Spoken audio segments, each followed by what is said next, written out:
Good morning, everybody. Sorry I'm a couple minutes late today. Normally live at about 9:32. It's 9:37. You'll let me off. It's Monday, right?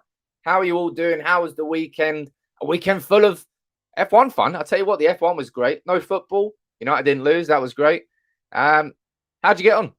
A weekend away from football, a couple of weeks away from football. We're 1 week into the international break now, and we've got Watford coming up on Saturday. Ole Gunnar Solskjaer is returning to Manchester United today after what was a full week off back in Norway. All the players that were given time off, they're returning back to training. We've got a couple of days left of the international break. We've got England in action tonight. I'll speak about the results. Cristiano Ronaldo's Portugal going down to Serbia 2-1, but we're not really here to talk about individuals. We're here to talk about our manager, of course, Ole Gunnar Solskjaer. We're going to be speaking about him in depth this morning, as we always do. I'm going to be bringing you the updates.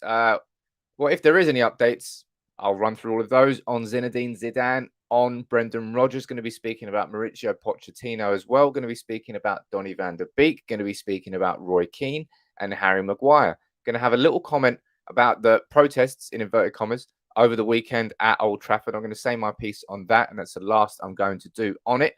But how are you all doing?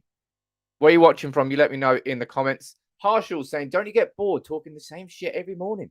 No, not really, because I enjoy talking about Manchester United. I enjoy bringing you all the updates because I know it's very difficult to keep on top of everything that happens. It does move quickly sometimes. It moves slower in other regards. But no, I enjoy doing it, and I enjoy the community that we're building here. I can see Joda down there in the morning. And good morning to you. James Dennis watching on Facebook. Paul Swift on YouTube. Mike Wells, good morning to you, sir. Amy, Carl, good morning to you. Plenty of you watching. Good morning, all of you. Save the Jungle. I did see that you joined as a member. How you doing, buddy? And Sean, you've joined in as well. Nice to see you both this morning joining in. Hey, look, let's rewind a week, right? Not that I'm trying to come here with some negative feelings this morning, but let's rewind a week, and it's the day after the City game, right? Actually, no, we played City on Saturday, didn't we? But anyway, last Monday, it felt like an inevitability after the City game that Ole Gunnar Solskjaer would be sacked, right? A bit like we went into the Monday after the Liverpool game feeling that Ole Gunnar Solskjaer would be sacked. And he wasn't sacked either week. I would say it was even more surprising after the City game because after Liverpool was when my personal opinion changed on whether Ole Gunnar Solskjaer should be sacked. And I've stood by it since. And that hasn't changed. I think he should have been, and I think we should have replaced him. But the club decided not to act.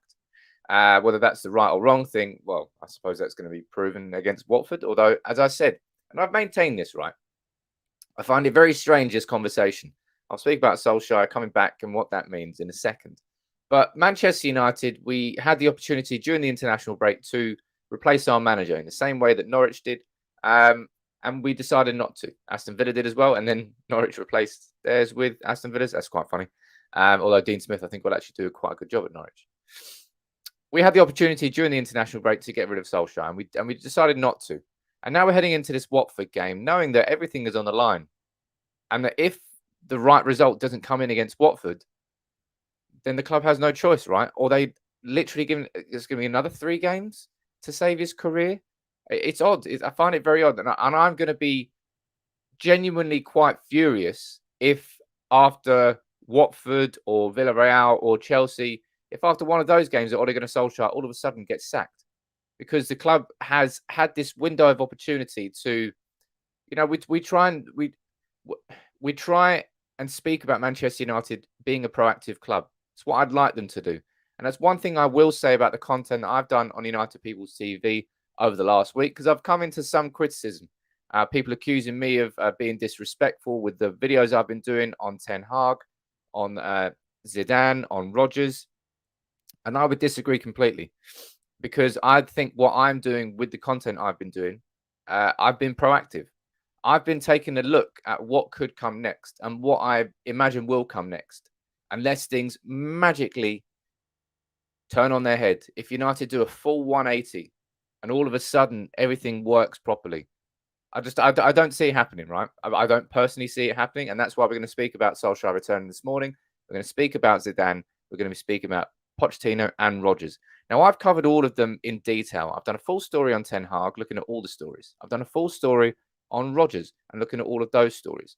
I've done a full story on Zidane yesterday and covered those stories that appeared over the weekend because it's very difficult in when it comes to being a Man United fan and following stories and following who to trust and who's reliable, X, Y, Z. It's very difficult. And that's why I do these stories and these videos, because I like to sort of try and keep you as informed as possible and knowing who to listen to and who not to listen to.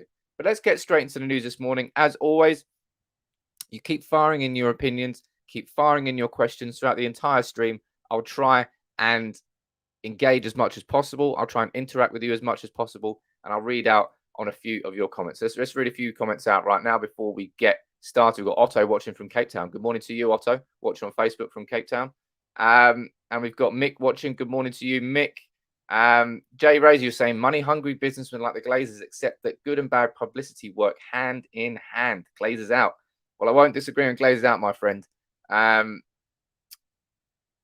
It's just that their priorities are different to what our priorities are. It's not the fact that they think good publicity is bad publicity, like all publicity. It's just the fact that the measure of success for the Glazers is not the measure of success for Manchester United fans. They're two very different things, and that's why it's Manchester United as a football club are like two magnets bent backwards, and it's two poles going against each other instead of going towards each other. And it's two different directions that we're getting pulled in as a club. From a board level, is a different direction to where this football team wants to go towards and where the manager ultimately wants to go towards. And that's why that disconnection between the ultimate ambitions of the powers that be above at the board and what the football team wants to achieve, that's always jarred with the Glazers. Fergie was a genius in actually managing to navigate that. But what we're seeing now is the ugly truth. We have seen the ugly truth for a long, long time. But that's not going to change, really, I don't think. If they were going to go, it probably would have been after the Super League, after the Liverpool protest and after everything that happened then.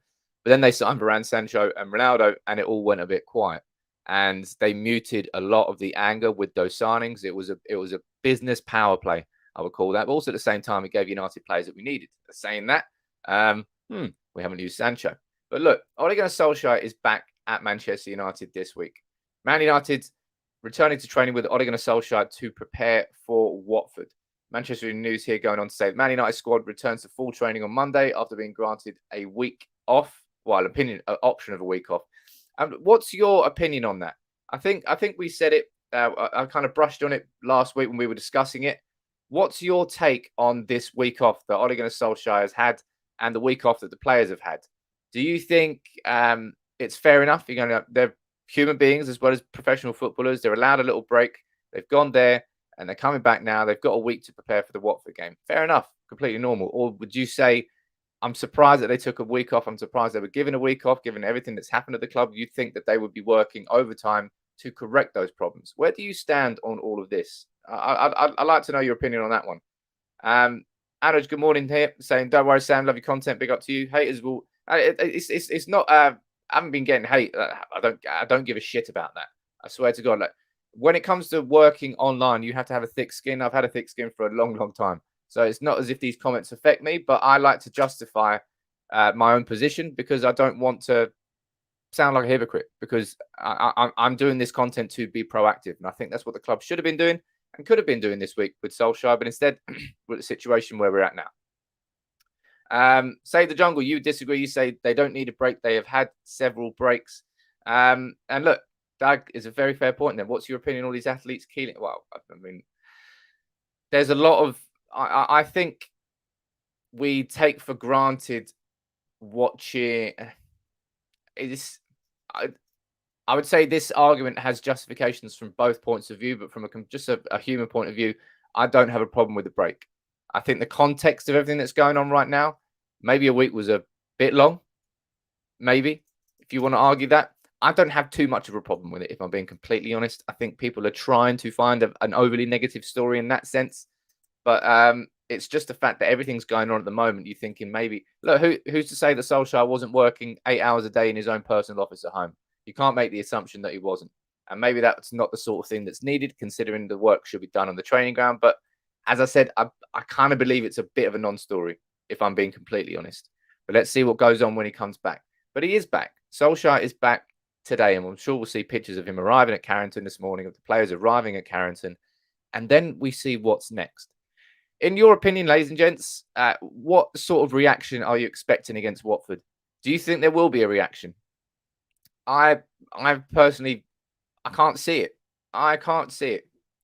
And I'm sure there will be, and I'm sure I'll have egg on my face. But if there wasn't a reaction between Liverpool and City, if anything, we sort of went further into our shell. And if there's not a reaction between that humiliation after Liverpool, the Liverpool game should have caused the reaction of everything. And I'd say it did against Spurs, but Spurs were equally as bad as United were good. We have to admit that. And Atalanta away, United got played off the park for the majority of the game. And if it wasn't for Cristiano Ronaldo's 2 goals there, I think Solskjaer would already have been sacked. And that's the sort of fine margins he's working with at the moment. That goal there against Atalanta away kept us top of that Champions League group. And the Champions League group at the moment is keeping Ole Gunnar Solskjaer on the job. Had those goals not gone in, I do believe he probably would have been sacked over the international break. That's the sort of the really fine margins of, and that's what sort of makes this whole thing staggering for me, is that the manager is just surviving on the edge. He's surviving. He's lost support of such a big part of Manchester United's fan base, and it's reached a point now. And this is what's angered me so much about all of this, is because I think Andy Mitten wrote an article in The Athletic, and he used the phrase moderates when he was describing a part of the United fan base. And moderates, I would probably put myself down as a moderate United fan, somebody who's not going to jump on a win and call us the best team in the world, and I'm not going to jump on a defeat and saying that the whole world's blown up in our face. I'm not going to be like that's what a moderate fan is. I think somebody who's not a huge knee-jerk reaction to everything that happens. But I, as a moderate fan, lost support for Solskjaer after the Liverpool game. And that was only sustained as a judgment by what we saw against City. Yet now that even that part of the United fan base that is considered the moderates, we've all had to sit here for a few weeks now, feeling that Solskjaer should be replaced, and he's still not being replaced. And then it builds anger towards the club. It builds frustration towards the fact that nothing is happening, whilst other clubs around us in the Premier League are doing it, obviously in different situations, Norwich and Aston Villa, but they're doing it. And it builds resent now towards Ole Gunnar Solskjaer that I don't think he ever deserved. And that's something that's frustrated me for a lot of time. A lot of the time, if I'm being honest. Addy, what are you saying here? What's your opinion ahead of Roy Keane's comments about Maguire's celebration? I'll pull that up at some point soon. Don't worry about that. James, you're saying who gives a crap about the Watford game, as Chelsea will ruin us in the next game, and so could Arsenal. Arsenal now above us in the Premier League, I believe. Who would have guessed that a few weeks ago? My word. Harry, you're saying, I've been saying this and I'm going to keep saying it, Manchester United is all about the money. It's something that we all know, Harry. It's something that has been the case for a long, long time. But I'm not here to credit the Glazers, Jesus Christ. As I said, I exposed the Glazers strategy a long time ago. What was it, like a year ago now I did that video? Looking at the fact that every single time we go into a cycle of going inside the top 4, the money spend the next summer gets reduced. And this was a summer which broke. It's happened twice. I think it happened once under Mourinho, and it's happened once under Solskjaer now, where we finished inside the top 4 and then we've increased spending the next year.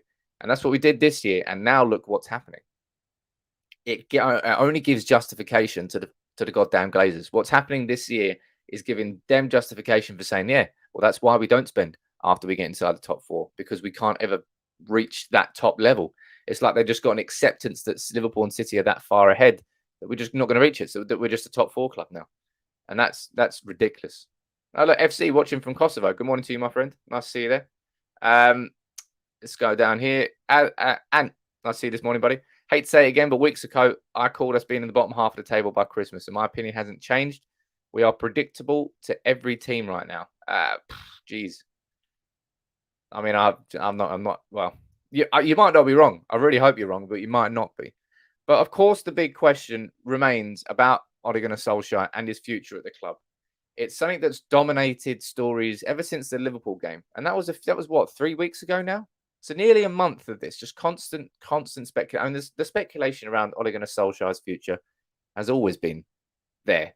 It comes with the territory of being a Manchester United manager or a Manchester United player. You're going to have constant rumours and reports and like an intense microscope approach from the media over you. And that's always been the case. But the last 3 weeks have been very, very different. After the 5-0 humiliation, the scrutiny went up to like level 100, and it's not come down since. And of course, we've been linked with many other managers.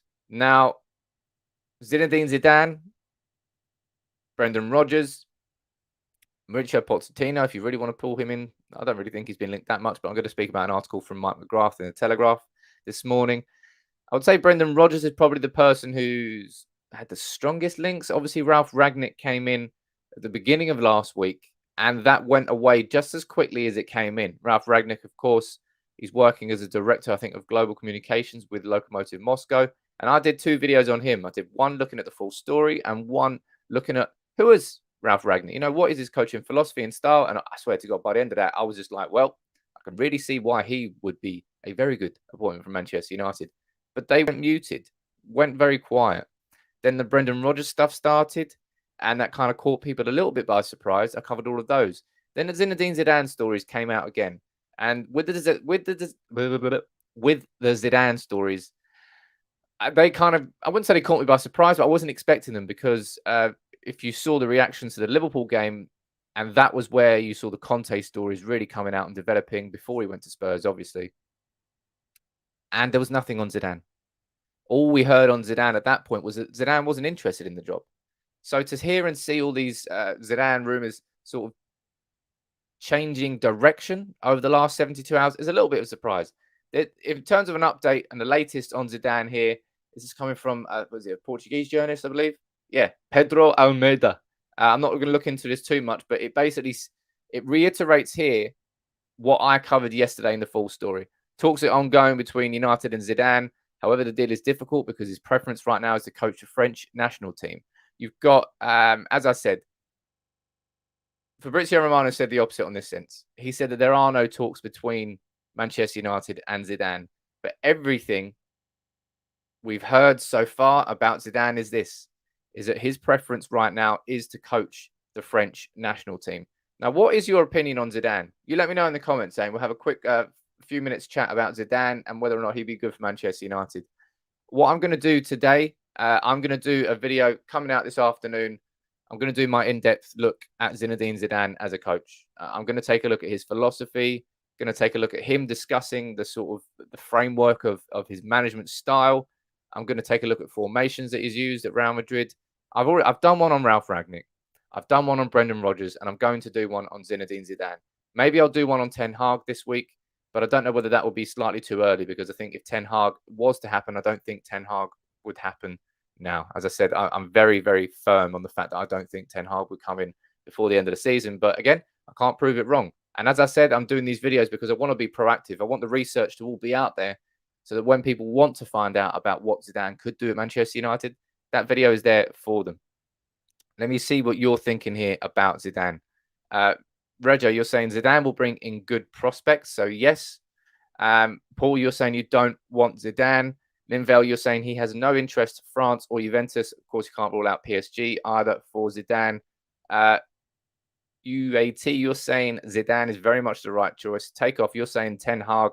For me, Zidane just had a good squad at Real Madrid.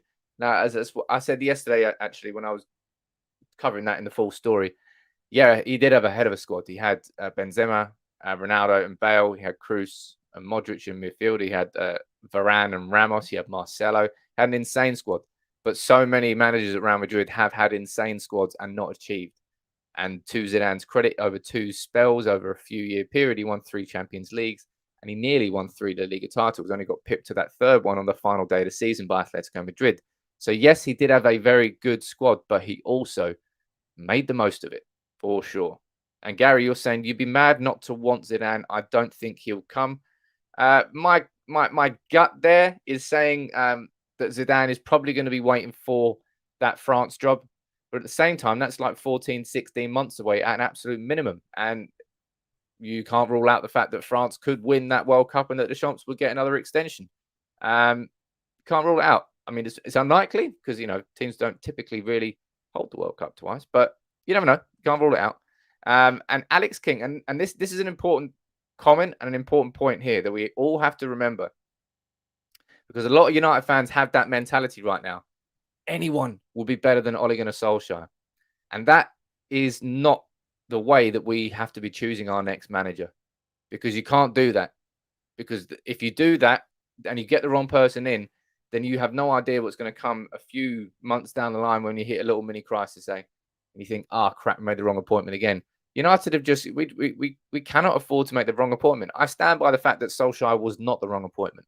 Post Mourinho, Solskjaer was a manager who was brought in on a caretaker basis, proved himself over that 3-month period, brought a new energy back to the club, and the bounce obviously disappeared after the new contract. We gave the contract too early. We all said it at the time that Solskjaer didn't need that.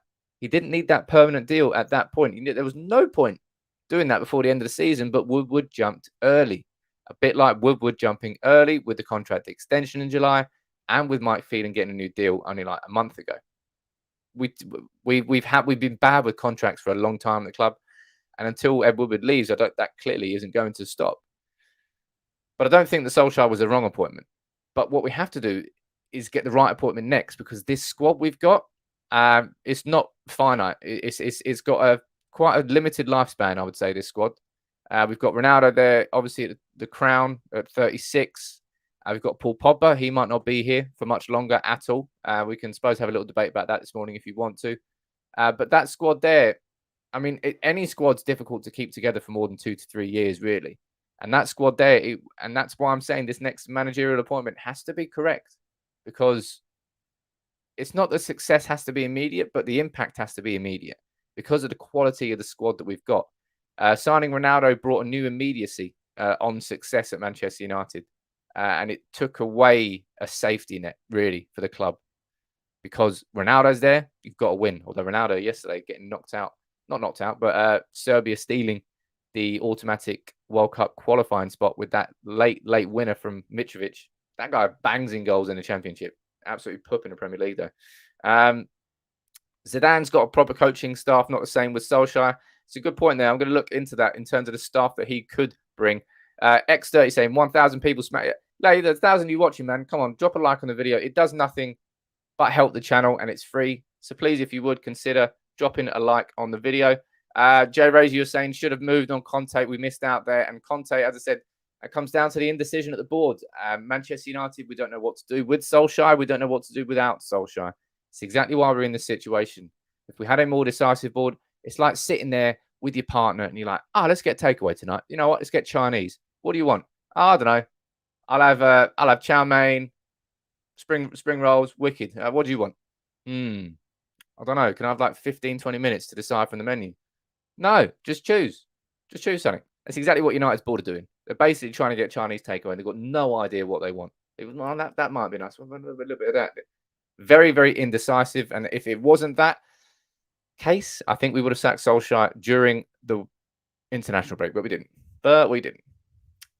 And if we move on from Zinedine Zidane, as I said, it strikes me the fact that I think that Zidane will probably wait for that France job, but you can't rule it out. And that's why I'm going to do that video on taking one big look at his coaching philosophy and applying it to Manchester United. If we move on to Brendan Rodgers, again, I covered all the Brendan Rodgers stories in detail last week. Now, with Rodgers, there's not been too much of an update. What we saw, let me know what you think about this. But for those who did watch that video I did on Brendan Rodgers, it took me goddamn ages, that one. It was quite a good video, I think. Anyway, a little bit biased. Did watching that video sort of change your opinion on Brendan Rodgers? Because the more I listened to him, the more I understood why he had admirers. I said the same thing about Ralph Rangnick. I said the same thing about Brendan Rodgers. The more I listened to him, the more I heard from him, the more I understood why he would have admirers in terms of the philosophy and the principles he has. And I can understand why younger players can get inspired by him. I said, as a manager, he's somebody who didn't have a stellar playing career in any way, shape, or form. So he's had to earn his respect from how good he is as a manager. So I learned quite a lot by doing the research for that video. So Rodgers is not my choice, and me doing that video has not changed that fact. I still don't think Rodgers would be the right man to take us back to the top table, but I was quite impressed. Let me go down to the comments here and see what you're all saying here, because It's a busy comment section. Thomas, you're saying Rodgers is a joke. A one-trick pony who struggles versus the low block is not the answer. I mean, did Leicester really struggle against the low block? I don't know. Kamara saying England relies heavily on foreigners in France. We have a national team training centre called Clairefontaine. What's that got to do with anything? Shouldn't have read that comment out. What are we saying here? Sam, I think while Ole isn't sacked yet, it's because the Glazers already missed out on Conte and now they have no clue who to go for next. And when they didn't have any clue whether to go for Conte or not, that was, as I said, that indecisiveness is a big reason that everything has happened right now. But Brendan Rodgers, we've got, I don't know why I brought Tony Cascarino coming up. Sorry about that. I shouldn't really have mentioned him. But he's saying that Brendan Rodgers would jump at the chance to manage Manchester United. I mean, of course he would. There's no way that Brendan Rodgers wouldn't.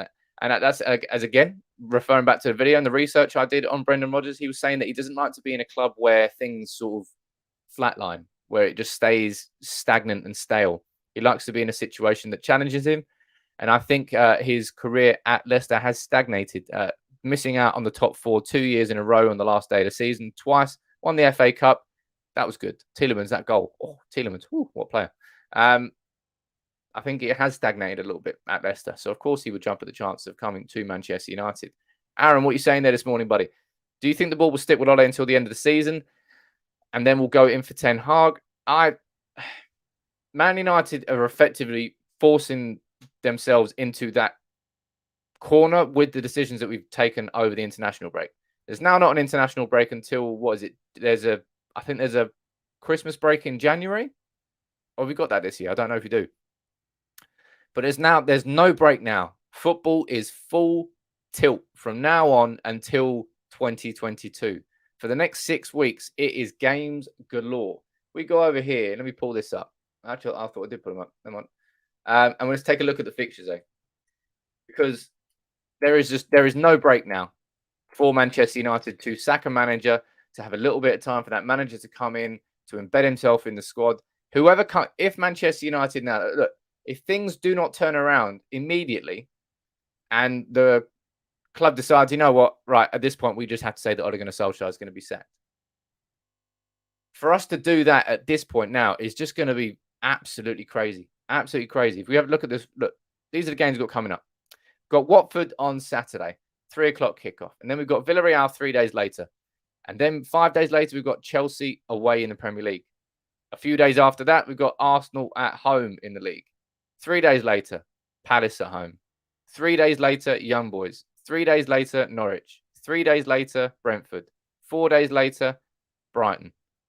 Then we got a little break. We've got 9 days break over Christmas period. It was quite nice. Newcastle on the 26th. It's always Newcastle away. I mean, they always say, fixtures are random. Fixtures are random. We always get, is it either Stoke or Newcastle away on Boxing Day? Madness every single year, but it's random. I promise it's random.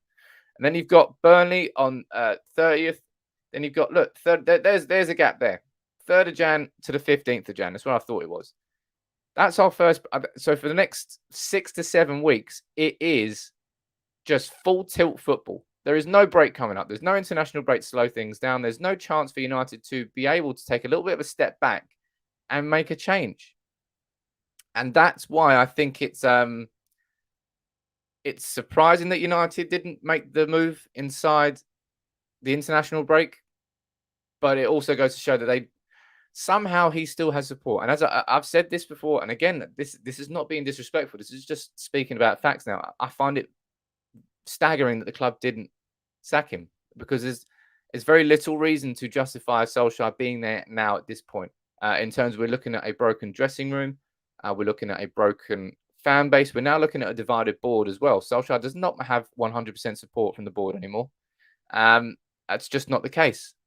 So everything from the top to the bottom at Manchester United right now is divided. And in that situation, it's going to be very, very difficult for Ole Gunnar Solskjaer to turn it around. And Watford away, I mean, you can't rule, what are you expecting, from these next 3 games? Honestly, you let me know in the comments. We've got 3 games left in November. We've got Watford away. 3 days later, we've got Villarreal away in the Champions League, knowing that if we win that game, we qualify for knockouts. Then we've got Chelsea away 5 days after that at Stamford Bridge. Now, Solskjaer's made Stamford Bridge into one of his training grounds. We've had some cracking results at Stamford Bridge under Solskjaer, but is that going to happen on the 28th? Let me know what you think about that. What's your expectations going into these next 3 games? Because realistically, Solskjaer cannot afford to do anything but win against Watford. Cannot afford to do anything but, I mean, you can probably get away with a draw at Villarreal, but then you leave Champions League qualification to the last game. But again, you would back Manchester United to beat young boys at Old Trafford, right?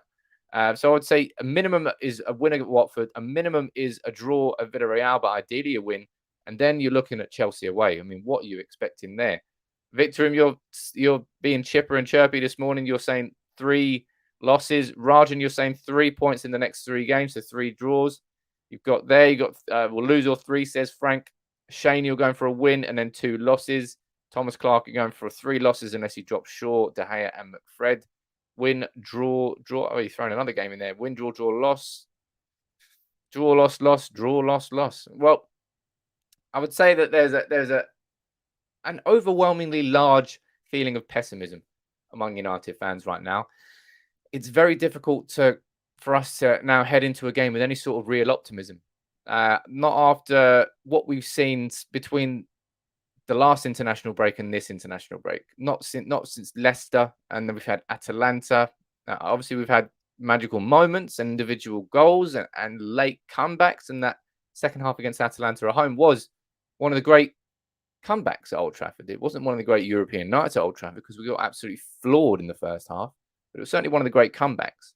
And I don't know what to expect anymore from Manchester United. In fact, no, I do know what to expect and don't really want to see it. Richard, nice to see you this morning, becoming a member as well. I'll quickly say this one time before I move on.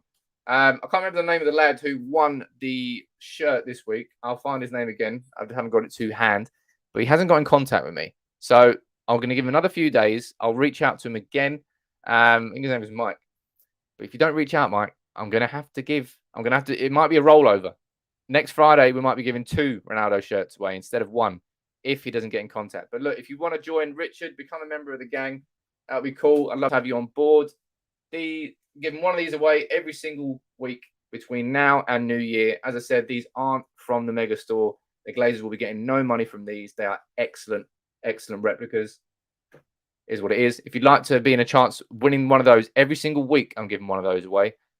Just join as a member on YouTube or join as a member on Facebook. Hit the support now button on Facebook. There's a little link in the description of the video. Same on YouTube. Hit the join button or there's a little link in the description.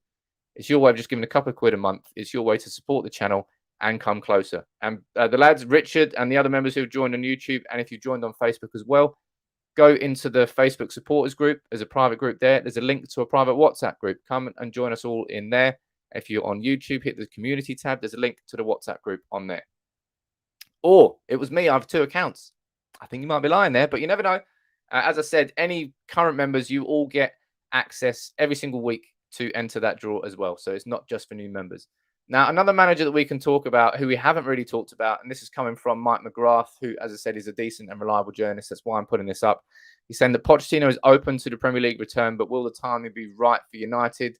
He's saying that Poch will consider returning to the Premier League after his next job after PSG. And remember that PSG right now is not particularly doing that well, and they've got a squad which has got Messi, which has got Neymar, which has got Mbappe. So if you're looking at immediacy, there's even more immediacy for success at PSG, and the fact that they have Qatar 2022 and they're owned by Qatar. They want PSG to be successful this year.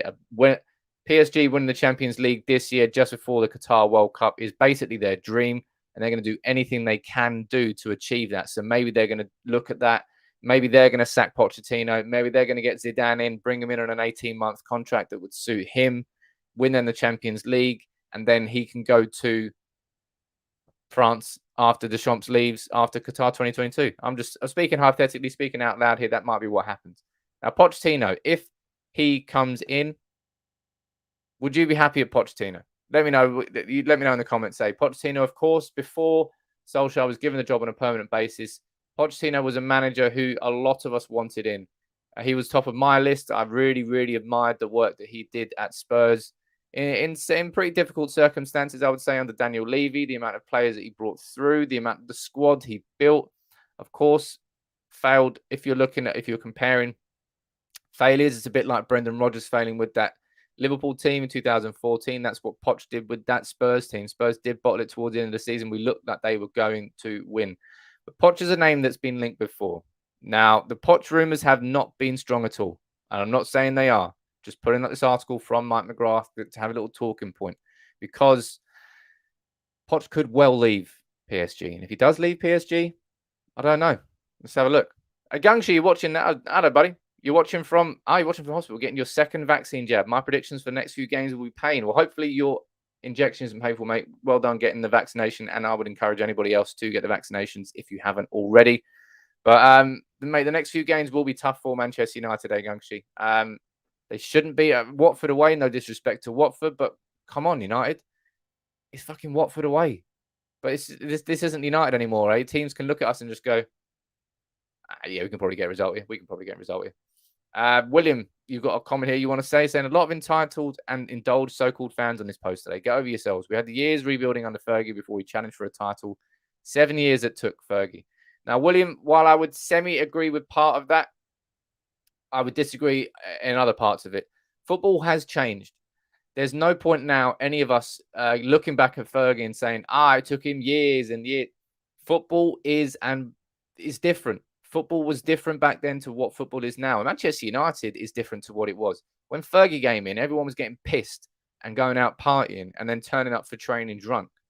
Like Fergie came in and turned Manchester United into a full-blown professional football club compared to what he inherited. So the circumstances are extremely, extremely different. Now, he did get time. Of course he did. And it paid off. But Solskjaer has had time now. We're in his third season. And it's always that 2-3 seasons. It was Mourinho in his third season where he got sacked. And Solskjaer right now is not building on the successes that he had in that second year by finishing second. So I don't like the comparisons. I don't think the comparisons between Fergie then, and Solskjaer now are fair and just, if I'm being completely honest. We'll go back to Poch here. Kathy, you are a big Poch fan by the looks of it. Ivana, you're saying Poch is just another Ole. Mohammed, you were saying that Rodgers over Poch, that's what you would rather have. And you're saying not even remotely interested in Poch. Another middle-of-the-road manager with no proven success. I want the best in class from those available. Best in class from those available. Probably Zidane. If you're looking at trophies, it's Zidane. Zidane would be the best option out of all of them. Ragnick is a completely different style of manager. Ten Hag is not somebody who's had that success, but you could see him being successful. But that's, again, if you're looking at, he's not a middle-of-the-road manager, but it doesn't have the numbers to back it up. I don't know. It depends where you want to go. Now, if we quickly move on from speaking about the managers, there's one player that everybody wants to speak about as well and has been speaking about for a long, long time. It's Donny van der Beek. And Fabrizio Romano gave an interesting update on Donny van der Beek over the weekend. And it's quite an important one, really, because it sort of reaffirms what we all know anyway. Donny van der Beek's situation is so clear. He loves the club and is still super professional in training, doing his best for United. But if the situation remains the same, Donny van der Beek will leave Manchester United in January. You let me know what you think about that. I'm not surprised. I'll be amazed if he stayed at the club post-January, if nothing happens. Donny van der Beek has maintained his professionalism very, very much the entire time. All credit to him. For a lot of players, they wouldn't have had the same sort of patience levels, same sort of professionalism levels that Donny van der Beek has shown. So you have to give him credit for that, for how he's conducted himself through these tough times at Manchester United. Let's be honest. But I expect him to leave. I think he should leave for his own career. He should be leaving. I can't blame him for wanting to leave. And as I said, I'm surprised really that he hasn't got more pissed off up until this point. A couple of comments coming in here from some members, so I'm going to read these out. Saying, what about Luis Enrique? Luis Enrique, is he Spain manager at the moment? Let's have a look. Luis Enrique, I think he is. Yeah, he is. I mean, where's he going to? He's not going to go anywhere, is he? Not going to go anywhere. So I don't think it's kind of a moot point there, really. Sam, morning, Sam. I really want Poch, but I would take anyone right now. I feel sorry for Donny. Such a talent. He needs to go if there's no change. And you're saying can't blame him. Or you're struggling there, aren't you? Or if you didn't know, is a big Donny fanboy. I mean, everyone's a bit of a Donny fanboy. I would say his qualities probably get heightened because in people's expectations of what he can do, because we've been so bad in midfield. I'm not saying I don't think he's a midfield messiah, but he certainly couldn't have been any worse than Fred and McTominay, and we just haven't seen him. But I would expect Donny van der Beek to leave in January. I don't really see how it changes. Of course, if Solskjaer does get sacked before then maybe it will all change, and maybe Donny will change, maybe Donny will play, and it will be a completely different story. But as it stands, I'll be very surprised if he was with us come the start of next year. What else? What are the talking points we've got this morning? Look, I'm going to say one bit here on this. One bit. And that's it. I got pelters for how I covered my comments on these protests that basically like 40, 50 people turned up to at Old Trafford. And I said they deserved it all. I said they deserved the embarrassment of it all because Ole Out was attached to a Glazers Out protest. Everyone then denied it, but it's not. It's if you look at every single social media tweet that included 13th of November, 3 p.m. Old Trafford, they all had the Ole Out hashtag written on it. They tried to associate a manager out protest with the Glazers protest, tried to wrap it up, tried to conveniently mask the fact that they were just protesting against the manager, and then said they were protesting the Glazers. I personally think it undermines the great protest that happened a while ago. It undermines everything that's going against the Glazers in terms of the protest there. You don't protest against a manager. You can protest against a manager however you want in your feelings and your opinions and videos and everything you want to do. You don't go protesting against a manager. And I don't care what anyone says. Oh, we weren't there to protest him. You were. You were. And why are you lying about it? Why are you pretending that you weren't? Simple as that. I'm not surprised it failed. Hardly anybody turned up. And it's what, look, if you genuinely wanted that to be a successful protest, you would not have organized it on the 13th of November at Old Trafford when there's no match during an international break. Okay? You would have done it on a match day when the cameras are there. That's when you would have done that protest. Simple as that. I don't really want to say much else on it. That's why it was never going to have any impact, and it's why, no surprise, it absolutely bombed. I'm glad it did. Comment here on this situation with Harry Maguire. Don't know why I went Northern Irish, but I did. What's your take on Roy Keane's comments there? Calling Maguire's celebration against Albania embarrassing. I can't hear you. Let me know your opinions about that in the comments. I mean, Roy Keane, he doesn't really hold back, does he? A lot of people agree with it. And of course, I think I semi-agree with it. I think Roy Keane does. Roy Keane is a smart individual. Roy Keane knows that he's a caricature of himself as a pundit. That's why people listen to him. That's why he is box office. He is an exaggerated and accelerated version of himself. And he knows that. So I think he does play it up a little bit. But at the same time, he was absolutely spot on in the... He has been a fucking disgrace. He's been so bad for Manchester United this season. And it's not just over one game. It's been like constant. It's like, how are you this consistently bad? You are the captain of Manchester United. You have to hold... As I said everything when I've been speaking about the criticism towards Maguire.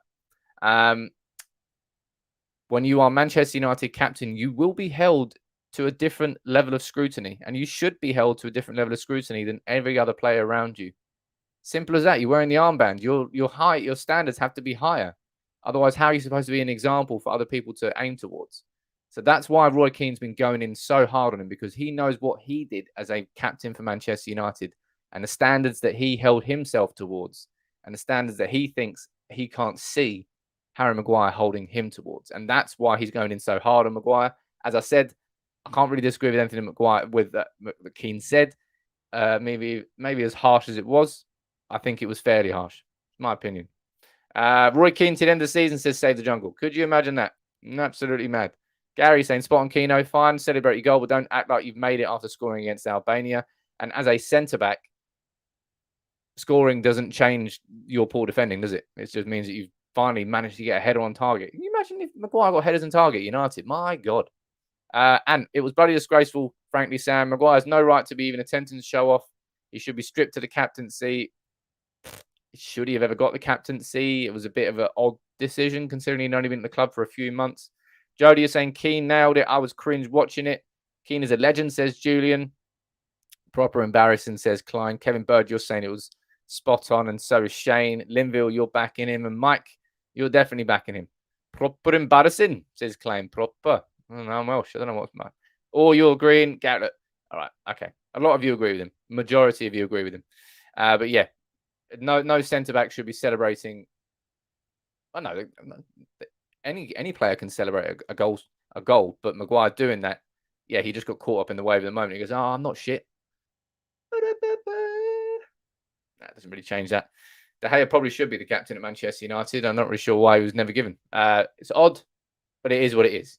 Right, look, we've got 5 minutes here before I wrap up. Everybody, you get your comments and your questions. Get your questions in. Anything that I haven't discussed so far on this live stream this morning, or anything that you think I should be discussing that I haven't, you let me know in the comments for the next 5 minutes. And as always, please fire in your comments and your super chats. Support the channel. As I said, I've always maintained it. Anything that comes into the channel is getting put back into it. That's why I've been able to do these giveaways every single week. That's why I've been able to do the studio the way I've been doing it. You've been helping the channel grow. So yeah, please fire everything in for the next 5 minutes, and let's see if there's any other talking points we can discuss here. There's not much movement on Zidane. There's not much movement on Rodgers. There's not much movement on Solskjaer.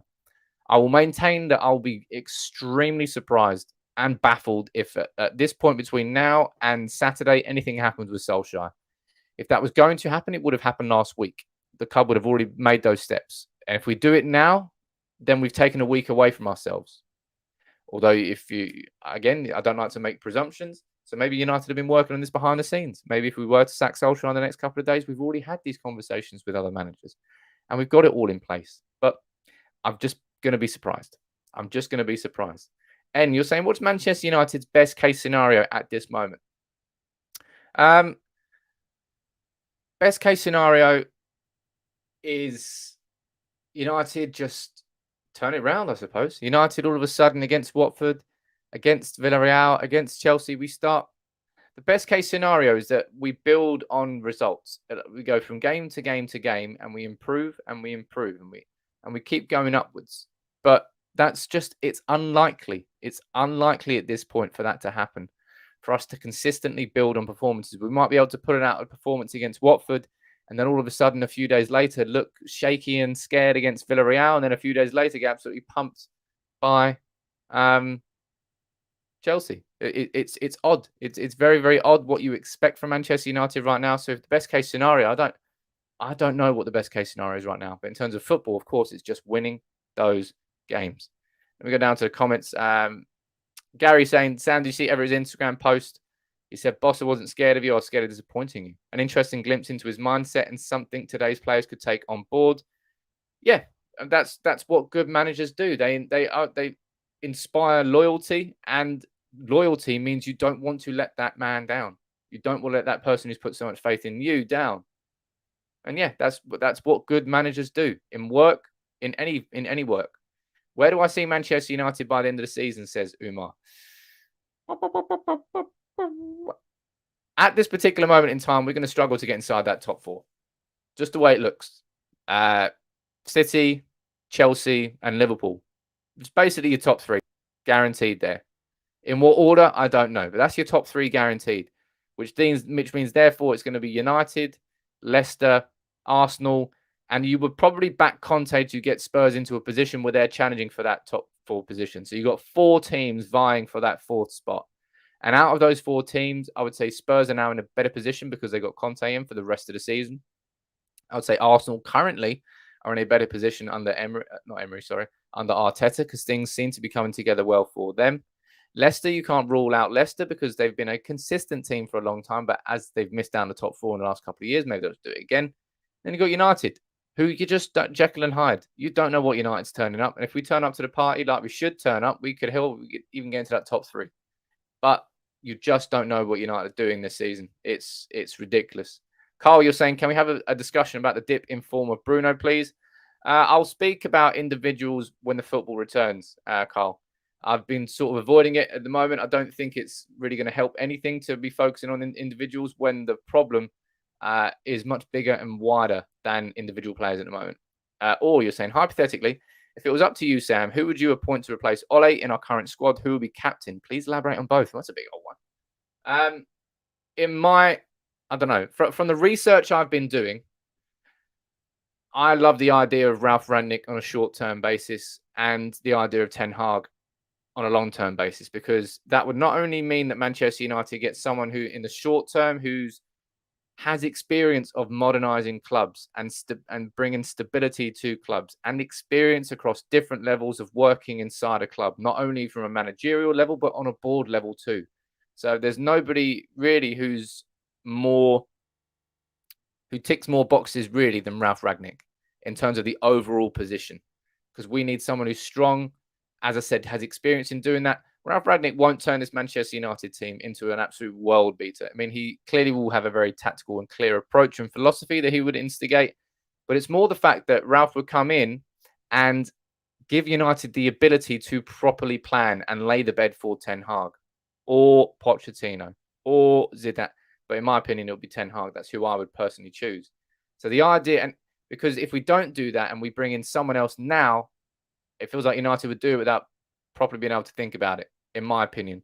So if we were to appoint a longer-term replacement for Solskjaer immediately rather than a short-term interim, I think that's where things could go wrong. But for me, that's why I would probably say Rangnick and then Ten Hag would probably be my ideal. In terms of the captain, I think De Gea should have been captain a long time ago, man. I think De Gea should still be the captain. Now, I think they say about captains is you want someone that you not necessarily don't want to give it to the goalkeeper, but giving it to the goalkeeper reduces the impact that a captain can have inside that game, because he's stuck at the back.